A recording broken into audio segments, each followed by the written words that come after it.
결혼식이 열리고 있습니다. 중동 문화에서 결혼잔치는 단순한 행사가 아닙니다. 마을 전체가 참여하는 큰 축제고 며칠 동안 계속되는 잔치입니다. 그런데 그 잔치에 포도주가 떨어진 건 엄청 큰 일이긴 합니다. 우리의 인생 가운데 여러 가지 인생이 팡팡 이렇게 터지면서 일이 터지는 것처럼 큰 일이긴 합니다. 더 큰 일일 수 있겠죠. 웃음이 넘치던 잔치 가운데 조용해집니다. 잔을 들었는데 비어있는 거예요. 사람들이 어떻게 되죠? 당황스럽습니다. 그리고 이제 거기 서 있는 하인들은 서로 눈치 보기 바쁩니다. 신랑의 가족들은 얼굴이 하얗게 질리고 이것은 단순한 실수가 아니라 가문의 수치가 될 수 있는 상황입니다. 이게 참 우리가 인생 가운데 살다 보면 이 수치 때문에 더 이렇게 발가벗겨지면은 하나님 앞에 그 모습 그대로 있는 그대로 나아가야 되는데 우리는 가죽옷으로 우리를 덮고 어떤 우리의 수치를 가리기 바쁩니다. 가리는 것보다 드러났을 때 이 드러난 모습대로 아이고 이 모습이 나입니다 하면서 하나님 앞에 나아가는 것이 굉장히 중요한데 이 수치 때문에 자꾸 포도주가 보이는 겁니다. 당황스럽죠. 그래서 마리아는 예수님께 와서 말합니다. 저들에게 포도주가 없어요. 마리아의 눈에는 지금 포도주가 보입니다. 표면적인 것이죠. 그런데 예수님의 시선에는 그 시선 너머에 더 깊은 것을 보십니다. 왜냐하면 예수님은 단순히 포도주를 채워주려고 이 땅에 오신 분이 아니기 때문입니다. 우리를 구원해 주시기 위해 수치스러운 십자가를 선택하려고 이 땅에 오셨죠. 우리를 구원하기 위해서. 그래서 오늘 본문에 상관이라는 단어를 헬라어로 보면은 TMOE 카이소이, 직역하면 나와 너 사이에 무엇이 있느냐. 이 상관이라는 원어는 나와 너 사이에 무엇이 있느냐. 다시 말해서 우리 사이의 관계가 무엇이냐. 그러니까 예수님은 포도주의 문제 해결을 거절한 것이 아니라 이게 한국말 성경으로만 보다 보니까 이게 뭔가 거절하는 그 느낌적인 느낌으로만 보이는데 원어로 보면 문제 해결에 대한 얘기를 하신 게 아닙니다. 그래서 관계적인 차원을 마리아에게 각인시켜 주신 거예요. 그래서 마리아야, 너는 포도주 문제로 나를 찾아왔지만 나는 너와 더 깊은 관계를 원한다. 그 다음 장면을 보면 흥미로운 장면이 이어집니다. 마리아는 예수님의 말을 듣고 어떻게 하죠? 묻고 따지지 않습니다. 그래서 마리아는 그 얘기를 듣는 즉시 걱정금심하지 않고 이 눈에 아무 증거 아니 보여도, 제가 금요일 날 설교 때 설교 제목이 이 눈에 아무 증거 아니 보여도로 설교했는데 믿음이라는 것이 하나님께서는 손전등을 들고 우리의 손을 붙잡아 주시면서 손전등이 우리의 미래를 환히 다 보여주시지 않아요. 손전등 딱 하나님께서 펴주십니다. 한 발자국, 두 발자국만 보여요. 한 스텝, 두 스텝까지만 보여요. 아무리 이건 예언사 준 사람한테도 한 스텝, 두 스텝까지밖에 안 보여요. 미래를 다 할 수 없어요, 하나님처럼. 근데 그때 걸어가는 게 믿음입니다.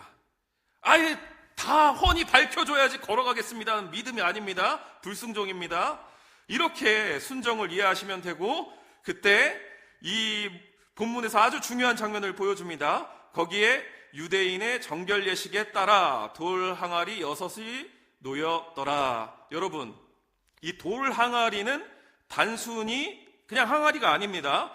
정결 의식을 위한 항아리인데 유대인들의 식사 전에 이렇게 손을 씻습니다. 그런데 이 손 씻음은 단순히 위생적으로 그런 의식이 아닙니다. 그 종교적으로 정결 의식입니다. 그러니까 그 돌 항아리는 그 정결을 의미하는데요. 성결, 정결, 이런 어떤 정화, 이런 걸 의미하는데요. 그런데 여러분, 아무리 손 잘 씻고 먹어도 우리는 그 균을 먹을 수가 있고요. 아무리 씻는다고 우리가 회개를 해도 그 다음날 또 회개할 거리들은 분명히 있습니다. 또 회개해야 됩니다. 숨 쉬는 순간 우리가 숨 쉬어서 하루 이틀 살고 또 살아도 일주일에 한 번 회개하시는 분들은 적게 하시는 겁니다. 그게 발견을 못해서 한 번 하시는 건데 날마다 자기 전에 이렇게 기도를 하다 보면 회개할 게 많아요. 그러니까 여기서 또 기가 막힌 게 항아리의 숫자가 몇 개죠? 6개죠? 6개입니다. 성경에서 7은 뭐죠? 완전수입니다. 그렇다면 항아리의 숫자는 뭐예요? 7이 아니라 6이죠? 완전수에서 하나가 부족합니다. 이것은 뭘 의미하는 거 하니 영적으로 이렇게 해석할 수 있을 것 같아요. 인간의 노력은 아무리 회개를 열심히 해도 6이다. 하나님 없으면 우린 6까지밖에 못 간다. 7까지 가려면 정말 예수 그리스도가 내 안에 침투하셔서 예수님의 보혈로 정결 의식을 해야만 우리가 성화될 수 있다. 우리의 인생이 완전수가 될 수 있다.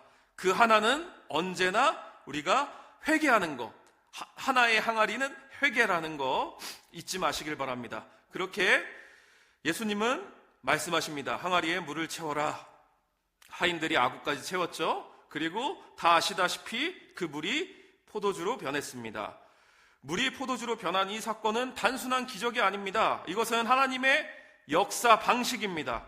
하나님은 우리도 모르는 사이에 우리를 점점점 화학적 변화를, 물이 포도주 되는 것처럼 우리의 인생을 바꿔가시고 우리의 마음을 바꿔가십니다. 우리의 마음을 그렇게 바꿔가시는 게 점진적 성화이고 하나님은 이거에 관심이 많으세요. 그래서 오늘 본문에 그게 무슨 상관이냐가 이런 개념인 거예요. 그래서 오늘날 돌아보면 내 마음이 여전히 예민하게 반응되었던 것들이 하나님 앞에 자꾸자꾸 우리가 정결해지고 성화가 일어나면 예전엔 반응했던 것에 지금은 반응하지 않는 것들이 점점점 생겨요. 이게 정상적인 그리스도인의 그 과정입니다. 어느 날 돌아봤더니 내 삶이 달라져 있고 어느 날 돌아봤더니 내가 완전히 다른 길을 걷고 있다. 하나님께서 만지는 사람이라는 거죠. 하나님께서 사랑하는 사람인 거죠. 이 모든 것은 하나님께서 하신 일이며 우리가 어떻게 해서 정결해지는 게 아닙니다. 우리가 어떻게 하려고 해서 우리가 성화될 수가 없어요. 우리 스스로는 항아리 6개예요. 하나님이 계셔야 항아리 7개입니다. 나라는 흔적이 점점 사라지고 하나님의 흔적만 남는 거. 왜 그렇습니까? 예수님께서 우리의 인생에 우리의 마음이 물이었는데 포도주로 변하게 하는 거 예수님이신 것을 믿으시길 바랍니다. 오늘 본문에 보면 어떻게 되죠? 연회장이 어떻게 되죠? 놀라죠? 아니, 사람마다 먼저 좋은 포도주를 내고 취한 후에 조금 좀 현찮은 것, 낮은 것을 내놓는데 여기 여태까지 좋은 거를 숨겨놨냐라고 얘기해요. 이것은 단순한 칭찬이 아닙니다. 이거는 엄청난 복음적인 선언입니다. 세상은요, 늘 이렇게 얘기해요. 이렇게 반응합니다. 처음에는 다 좋다 그래요. 금사빠. 다 좋다 그래, 처음에는 다 그냥 예뻐. 남자들은 여자들이 처음 만났을 때 다 예뻐. 그리고 여자들은 남자들 처음 만났을 때 다 멋있고. 근데 어때요? 점점 나빠지잖아요. 우리가 젊을 때 보면은 연애 경험을 해보면은 다 그냥 몇 차례 만나보면 다 고놈이고 다 여자들도 다 거기서 다 거기에요. 그게 다 처음에만 좋은 거예요. 근데 하나님의 원리는 어떻죠? 하나님을 깊게 만나면 깊게 만날수록 자유합니다. 평안합니다. 이게 쇠퇴될 수가 없어요. 이게 연세가 드시고 장로님이 되고 막 그렇게 교회의 가장 큰 어른이 되신 분들 보면 예수님의 향기가 넘칩니다. 대부분. 안 넘치는 분들은 이게 조금 잘못 가신 거예요. 넘치게 돼 있어요. 아이고, 어떻게 저 장로님을 뵈니, 저 권사님을 뵈니 예수님이 보인다. 이렇게 돼야 되는 거예요. 우리가 그렇게 늙어갈 수 있기를 축복합니다. 예, 세상에 보면은 정말 많은 것들이 달콤합니다. 근데 그 달콤한 게 시간이 지나면 맛이 사라져요. 근데 하나님은 이 말씀을 맛보면요, 저도 아직 어려서 인생 경험이 더 해야 되고 더 깨져야 되기 때문에 말씀이 아직까지 꿀송이처럼 달진 않는데 이게 점점점 이 성경 말씀을 보면 꿀송이처럼 달다고 합니다. 다신 분들 있죠? 제가 배워야겠네요. 진짜로 열심히 그 신앙생활 하면은 이 말씀이 달 수밖에 없대요. 그리고 저도 조금씩 달아지고는 있습니다. 좋은 것을 나중에 두냐고 하는데 이게 신앙적인, 이게 성경적인 원리예요. 그래서요, 구약을 연구하시는 분들은 싫어하는 멘트인데 구약보다 저는 신약이 더 달콤합니다. 이게 구약을 무시하는 멘트가 아닙니다. 왜냐하면 예수님의 사역을 맛볼 수가 있기 때문입니다.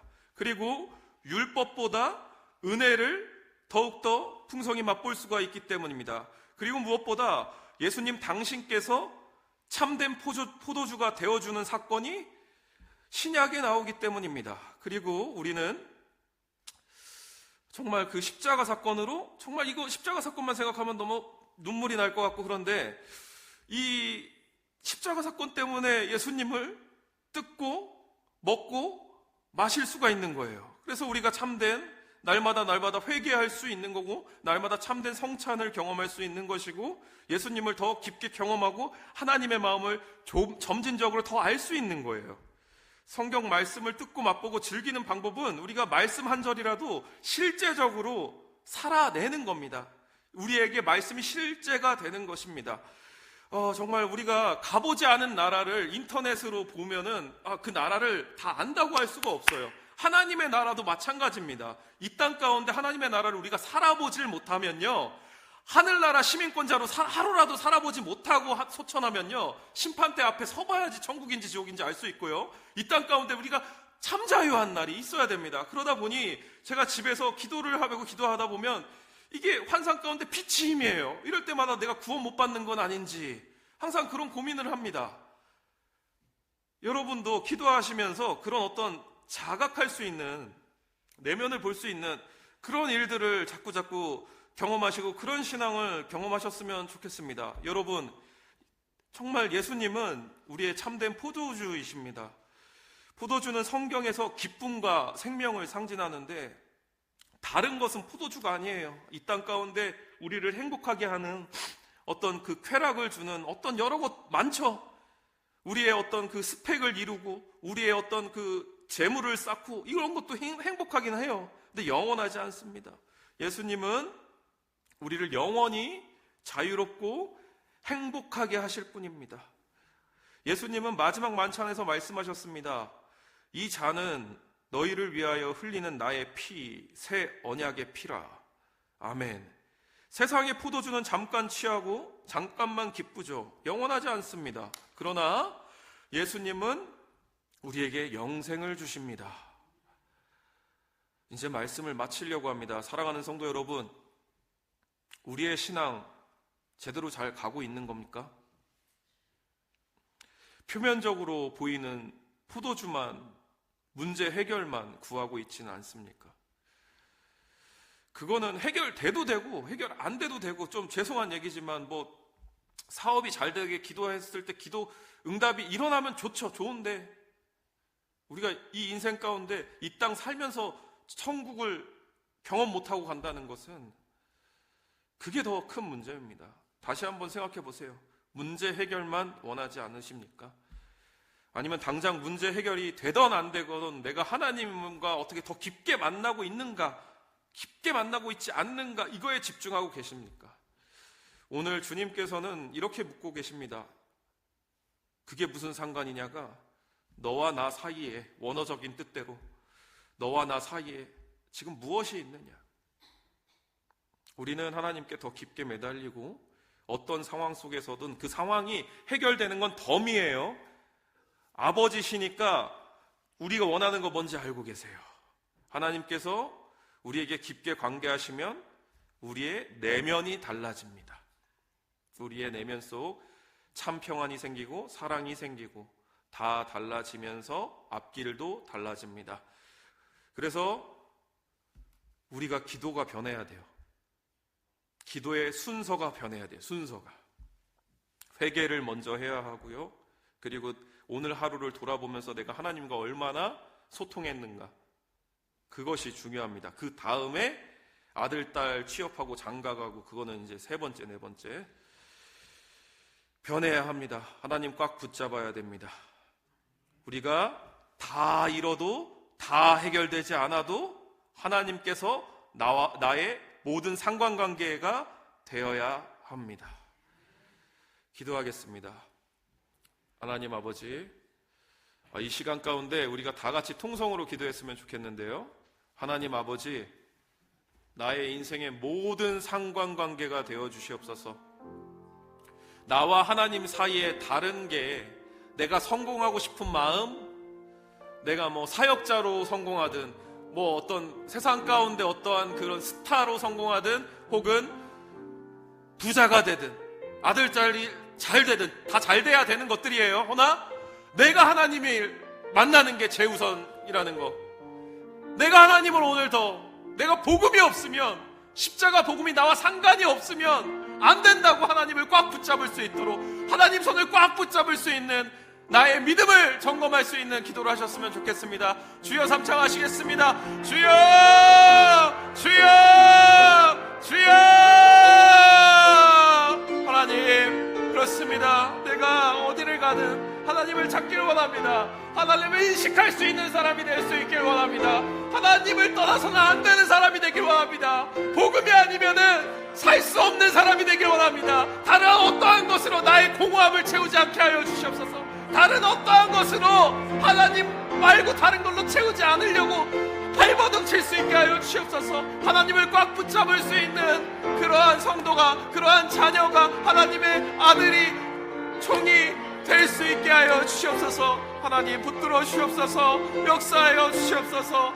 역사하여 주시옵소서.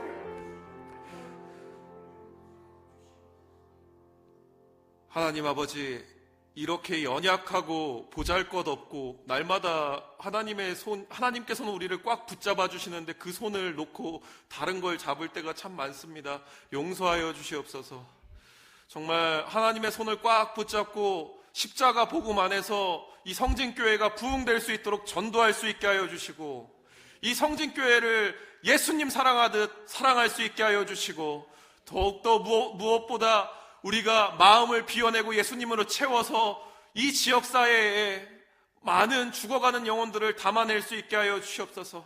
그리고 정말 안 믿는 가족 전도를 할 수 있도록 은혜를 베풀어 주시옵소서. 감사드리며 예수 그리스도의 이름으로 기도드립니다. 아멘.